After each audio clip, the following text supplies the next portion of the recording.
السلام علیکم ورحمۃ اللہ وبرکاتہ. جی یہ معین ابن فیروز بھائی نے جو یہ سوال لکھ دیا شیخ صاحب کے حسن لغیری کیا اصول کی تھوڑی سی وضاحت کیجئے گا. حسن لغیری تو اس کے اصول کی وہ وضاحت چاہتے ہیں آپ. السلام علیکم.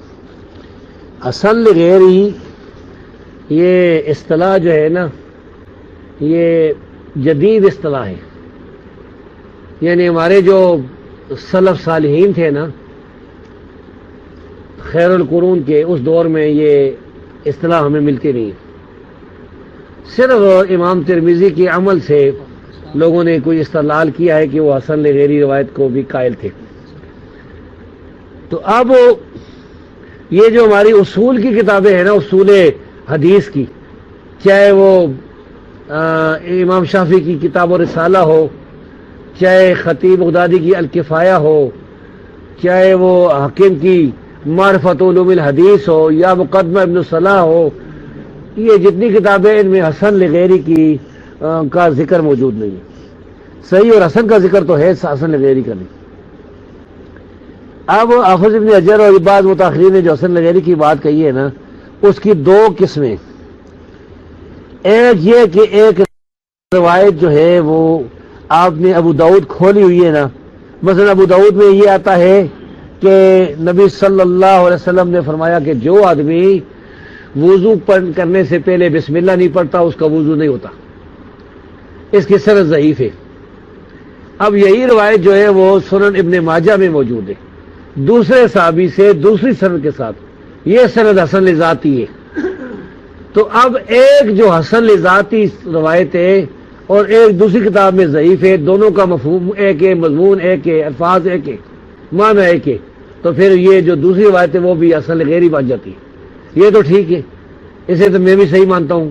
اس کو تو ظاہر ہے کوئی آدمی اس کا انکار نہیں کر سکے گا کہ بھائی جب ایک بات ثابت ہو گئی ایک سند سے تو اگر دوسری سند ضعیف بھی ہے تو وہ اس کے ساتھ مل کے قوی ہو جاتی. ایک حسن لغیری وہ ہے جس کی ہر سند ضعیف ہے، جس سند کو بھی ہاتھ ڈالے وہ ضعیف، جس کو بھی ہاتھ ڈالے وہ ضعیف. تو یہ ساری ضعیف روایتیں مل کر چاہے ان کا ذوف چھوٹا تھوڑا بھی ہو ضعیف. راوی جمہور کے نزدیک ضعیف ہے، سند مرسل ہے، سند منقطع ہے، راوی مدلس ہے، عام سے روایتیں جو کچھ بھی ہے ساری روایتیں مل کر بھی ضعیف ہی رہتی. یہ صحیح موقف ہے. اس بارے میں 3 مضمون میں شائع کر چکا ہوں. منامہ الحدیث حضروں میں 3 تحقیقی مضمون شائع کر چکا ہوں. ان کی کوئی جواب نہیں ہے. ابھی کل ہی میں دیکھ رہا تھا مرزائیوں کی ایک دلیل. مرزائی کہتے ہیں کہ حدیث میں آیا ہے کہ نبی کریم صلی اللہ علیہ وسلم نے فرمایا کہ عیسیٰ علیہ السلام 120 سال کی عمر گزار کے فوت ہو گئے، اور میں جو ہے ہر نبی کے بعد دوسرا نبی جو ہے وہ اس کی آدھی عمر ہوتی ہے پہلے نبی کی نسبت، تو میں جو ہے وہ 60 سال کی عمر پر فوت ہونے والا ہوں. یہ روایت تو اس میں موجود ہے، المعجم الکبیر طبرانی میں بہت سی کتابوں میں موجود ہے، طبقات الرسال وغیرہ میں.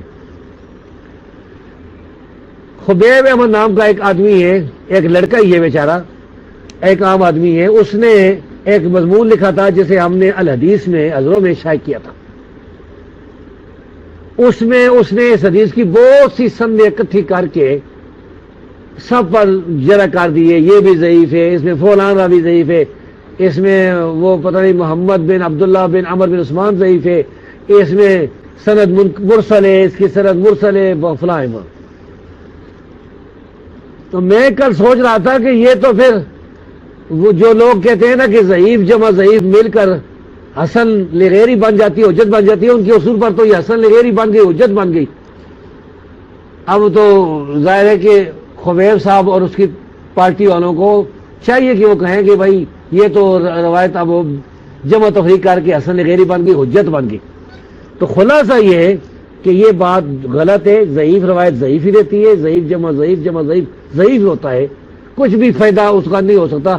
اگر کسی نے کوئی حافظ ابن حجر نے کسی نے اس بارے میں نرمی برتی ہے تو یہ ان کا تساہل ہے، ان کی یہ غلط بات ہے. غلط بات میں کسی کی تائید نہیں کرنی چاہیے، بلکہ جو صحیح بات ہے اس کی جو ہے وہ اس کو اپنانا چاہیے.